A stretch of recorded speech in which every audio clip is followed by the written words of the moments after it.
Hello, my dear students. I welcome you all in the class of science, class 7th, and we are in chapter number 6th, physical and chemical changes. My dear students, previous two parts में हम लोगों ने physical change and chemical changes के बारे में पढ़ा था, इनके एग्जाम्पल्स डिस्कस किए थे और साथ में इनकी डेफिनेशंस भी हम लोगों ने पढ़ी थी. आई होप कि आपको physical change and chemical changes बहुत अच्छे से समझ में आ गए होंगे.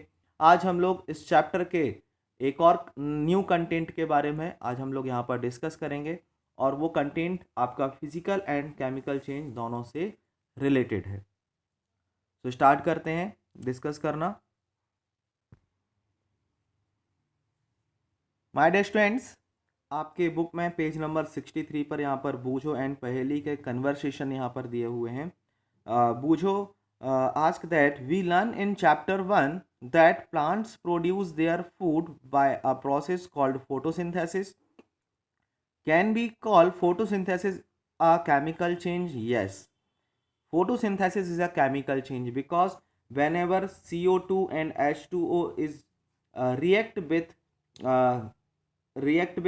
CO2 and H2O react in the presence of sunlight और इन दी प्रेजेंस ऑफ क्लोरोफिल के प्रेजेंस में जब ये रिएक्ट करते हैं तब ये क्या बनाते हैं, ग्लूकोज बनाते हैं. और यही प्रोसेस आप लोगों ने पढ़ी थी फोटोसिंथेसिस में, यही रिएक्शन आप लोगों ने याद भी की थी. तो ऐसे चेंजेस जिसमें न्यू प्रोडक्ट फॉर्म होता है वो क्या कहलाते हैं, आपके केमिकल चेंजेस कहलाते हैं. तो फोटोसिंथेसिस जो है वो क्या है, एक केमिकल चेंजेस है. सिमिलरली हम जो फूड अपनी बॉडी में इनटेक करते हैं और हमारी बॉडी में जो डिफरेंट ऑर्गन्स हैं जो एसिड्स रिलीज़ करते हैं और वो फूड के साथ मिक्स होकर फूड पर एक्ट होता है और उसको डाइजेस्ट करने में हेल्प करता है, वो भी एक क्या है, केमिकल चेंज है. पहेली said that even digestion is a chemical change.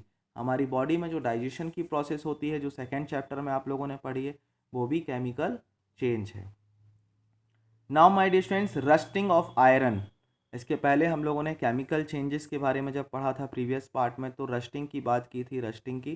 तो रस्टिंग क्या होती है और कैसे हम किसी ऑब्जेक्ट को जो आयरन से बना हुआ है उसको प्रिवेंट कर सकते हैं रस्ट से, उसके बारे में आज हम लोग पढ़ेंगे. Let us get back to rusting. This is one change that affect iron article and slowly destroy them. Since iron is used in making bridges, ships, cars, trucks, bodies, and many other articles, the monetary loss due to rusting is huge. Means बहुत सारा पैसे का नुकसान होता है अगर ऐसे items में, बड़े बड़े आइटम्स में रस्ट के कारण वो ऑब्जेक्ट डैमेज हो जाए. तो सबसे पहले हमें जानना होगा कि रस्ट क्या है और कैसे लगती है. The process of rusting can be represent by the following equation. Chemical equations आप लोगों को हायर क्लासेस में पढ़नी है और यहाँ पर अभी स्टार्ट हुआ है. So whenever iron get react with oxygen from air, air के कांटेक्ट में आयरन जब भी आएगा और वाटर के कांटेक्ट में आएगा, ऑक्सीजन एंड वाटर के कांटेक्ट में, वो बनाता है iron oxide Fe2O3. This is the chemical name of rust. आप लोग इसको याद कर लेंगे कि रस्ट का जो केमिकल नेम है वो क्या है, आयरन ऑक्साइड. आयरन अलग सब्सटेंस है और आयरन ऑक्साइड एक डिफरेंट सब्सटेंस है. सो ये कैसा चेंज हुआ, केमिकल चेंज हुआ. Rusting of iron is what, a chemical change. Now for rusting the process of both oxygen and water is essential. Water vapour के form में होगी तो भी रस्टिंग की प्रोसेस हो जाएगी. So my dear students, rusting के लिए सबसे इंपॉर्टेंट क्या है, ऑक्सीजन एंड वाटर. और अगर हमें किसी ऑब्जेक्ट को, आयरन से बनी हुई ऑब्जेक्ट को अगर हमें रस्ट से बचाना है तो हमें क्या करना होगा, ये जो इसेंशियल कंडीशंस हैं इसको आयरन से दूर करना होगा. दैट मीन्स वाटर और ऑक्सीजन के अगर कांटेक्ट से हम आयरन को हटा दें, उसके कांटेक्ट में ना आने दें, तो रस्टिंग की प्रोसेस नहीं हो सकती. तो इसके लिए हमें क्या करना होगा, क्या मेथड्स हैं, इसके बारे में यहाँ पर हम लोग पढ़ेंगे. In fact if the content of moisture in air is high, which means if it is more humid, rusting become faster. Rainy season में रस्टिंग की जो प्रोसेस होती है वो बहुत ज़्यादा बढ़ जाती है बिकॉज एयर में मॉइस्चर कंटेंट ज़्यादा होता है, वाटर कंटेंट ज़्यादा होता है. So how do we prevent rusting? Prevent iron article from coming in contact with oxygen और वाटर और बोथ। ये सबसे सिंपल तरीका है कि हम कैसे उनको ऑक्सीजन और वाटर के कांटेक्ट में आने से रोक सकें। तो one simple way is to apply a coat of paint और ग्रीस। आप लोगों ने देखा होगा कि हम अपनी विंडो और जो डोर्स होते हैं हमारे घरों में, उसमें हर 2 ईयर्स में पेंट करते हैं। पेंट करने का रीज़न क्या है? जब हम पेंट करते हैं तो पेंट की लेयर आयरन को एयर के कांटेक्ट में आने से रोक देती है, जिससे रस्ट नहीं लग पाती। या ग्रीस की लेयर अगर हम लगा दें या पेंट कर दें तो उसका एयर या वाटर से कांटेक्ट क्या हो जाएगा? ख़त्म हो जाएगा और रस्ट नहीं लग पाएगी। Now these coats should be applied regularly to prevent rusting. और हमें इनके कोट्स रेगुलरली लगाने होते हैं। आप लोगों ने देखा होगा हर साल मोस्टली दीपावली जब आती है उस टाइम पर हमारे घरों में ऐसी चीज़ों पर पेंटिंग की जाती है, कोट लगाए जाते हैं। अगर हमारे घर में नया नया कंस्ट्रक्शन वर्क हुआ है, सो डोर्स वगैरह हैं, तो उसमें भी पेंट करके उसको प्रोटेक्ट किया जाता है रस्ट से। Now another way is to deposit a layer of metal like chromium और जिंक और ऑन आयरन। क्रोमियम या जिंक की लेयर उसके ऊपर कोट की जाए। आप लोगों ने बाइसिकल के हैंडल्स देखे होंगे, शाइनी होते हैं, बट एक्चुअल में वो आयरन के बने होते हैं और उनके ऊपर क्रोमियम और जिंक या फिर निकल की प्लेटिंग की जाती है, जिससे उनकी लाइफ भी बढ़ जाती है और साथ ही साथ उसका जो शाइनिंग है वो भी इंक्रीज हो जाता है। सो माय डियर स्टूडेंट्स, यहाँ पर डेफिनेशन दी हुई है। The process of depositing a layer of zinc on iron is called galvanisation. इस प्रोसेस को गैल्वेनाइजेशन कहते हैं। सो माय डियर स्टूडेंट्स, आप लोगों ने देखा होगा ब्राउन कलर के गैल्वेनाइज्ड आयरन की चीज़ें हमारे आसपास आप लोगों को देखने को मिलेंगी। अगर उसमें ब्राउन लेयर है तो आपको समझ जाइएगा कि वो गैल्वेनाइज्ड आयरन है। और उस प्रोसेस को गैल्वेनाइजेशन कहा जाता है, जिसमें हम जिंक की लेयर को आयरन के ऊपर डिपॉजिट करते हैं। The iron pipes we use in our homes to carry water are galvanized to prevent rusting। उनकी गैल्वेनाइजेशन की जाती है ताकि वो रस्ट से बचे रहें। जो आयरन के पाइप्स आते हैं, आप लोगों ने देखा होगा जिससे वाटर सप्लाई होता है घरों में, या फिर आपने रोड साइड पाइप्स देखे होंगे, वो पाइप्स गैल्वेनाइज्ड होते हैं, उनमें रस्टिंग नहीं होती है। अदरवाइज़ वाटर के साथ तो आयरन बहुत जल्दी रिएक्ट करता है, बहुत जल्दी रस्ट बना लेता और पाइप डैमेज हो जाता। बट गैल्वेनाइजेशन करने से, जिंक की लेयर चढ़ा देने से रस्टिंग प्रिवेंट हो जाती है और उसकी जो लाइफ है आयरन पाइप्स की वो इंक्रीज हो जाती है। यहाँ पर पहेली का एक क्वेश्चन है, oh that is why my friend Rita is always complaining about iron article rusting so fast, she lives near the coast. Coast का मीनिंग क्या हुआ माय डियर स्टूडेंट्स? यहाँ पर जो सी बैंक होते हैं, समुद्र के जो किनारे होते हैं, उनको कोस्टल एरियाज़ कहा जाता है। और वहाँ पर एयर का जो एयर में जो मॉइस्चर का अमाउंट होता है वो बहुत ही ज़्यादा होता है, वाटर कंटेंट ज़्यादा होता है, इसलिए आसपास की चीज़ों में, आयरन ऑब्जेक्ट्स में वहाँ पर रस्ट की जो प्रोसेस है वो बहुत फास्ट होती है। Now you know that ship are made up of iron and part of them remain under water. अब देखिए यहाँ पर आयरन से बनी हुई शिप्स जो होती हैं बड़ी बड़ी, वो आयरन की बनी होती हैं और उसका कुछ पार्ट वाटर में अंदर की तरफ होता है।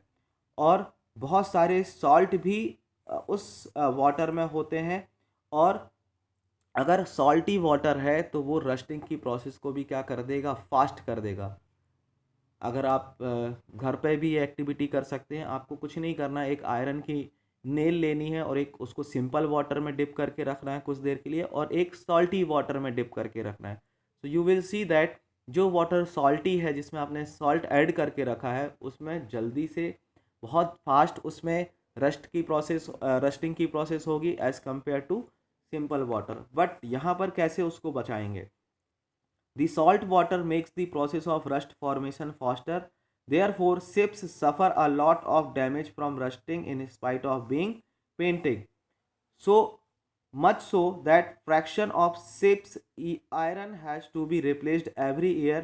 Can you imagine the monetary loss to the world? अब आप कह सकते हैं कि इसको कैसे हम करें? अब आप बताइए, यहाँ पर लिखा हुआ है कि इससे बहुत सारा मॉनेटरी लॉस होता है, दैट मीन्स पैसे का बहुत नुकसान होता है, क्योंकि जो भी आयरन की चीज़ें जो उस शिप में लगी हुई होती हैं उसको हर ईयर, हर एक साल में चेंज करने का ज़रूरत पड़ता है। Fraction of ships has to be replaced every year. तो इसको प्रिवेंट करने के लिए भी कुछ नई मेथड्स हैं, वो आप लोग हायर क्लासेस में आप लोग पढ़ेंगे। So this is all about the rusting of iron. Next and last topic of this chapter is crystallization. Crystallization क्या है, इसके बारे में भी हम लोग आज डिस्कस करेंगे।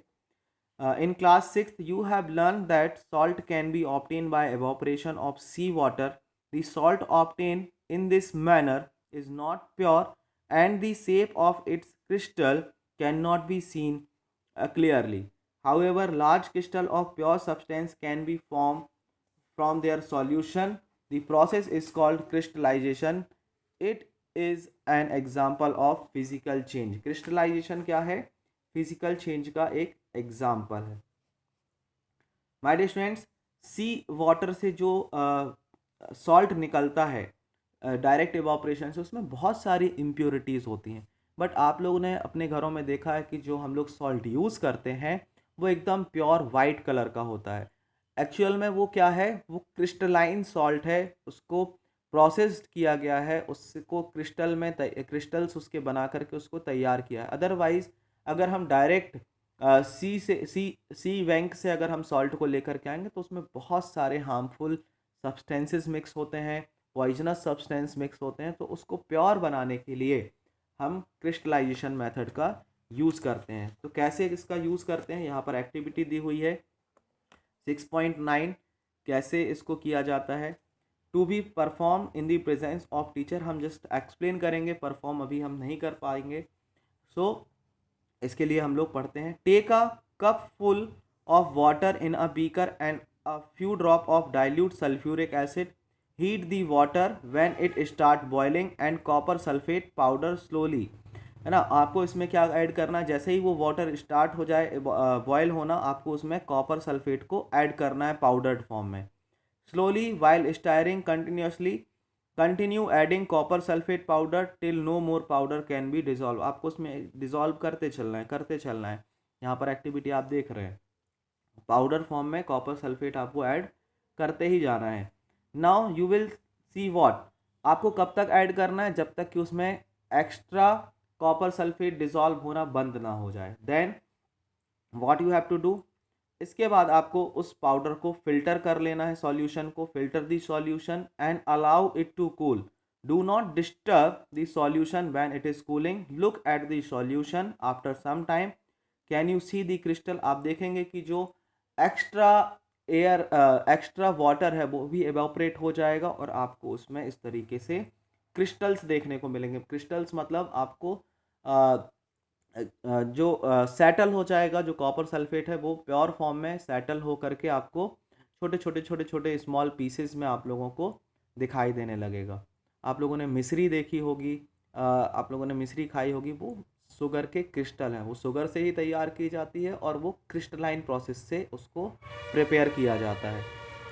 सो my dear students, this is how आज हम लोगों ने इस चैप्टर के सारे कंटेंट्स को डिस्कस किया। फिजिकल चेंजेस में हम लोगों ने क्रिस्टलाइजेशन को पढ़ा और केमिकल चेंजेस में हम लोगों ने रस्टिंग ऑफ आयरन को यहाँ पर डिस्कस किया है। So my dear students, this is all about the 6th chapter of your syllabus, physical and chemical changes. इस चैप्टर में हम लोगों ने कुछ इंपॉर्टेंट कीवर्ड्स पढ़े हैं, chemical changes, chemical reaction, crystallization, galvanization, physical change and rusting. यही 6 word हैं जिसके आसपास हम लोगों ने प्रीवियस 3 पार्ट्स में सारी चीज़ें डिस्कस की हैं इस चैप्टर के।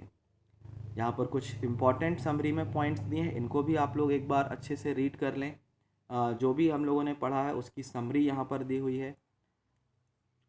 सो my dear students, this is all about the today's class. Next class में हम लोग इस चैप्टर में जितने भी क्वेश्चंस दिए हैं एक्सरसाइजेस में, उनके आंसर्स को डिस्कस करेंगे। So see you all in the next class. Thank you, have a nice day.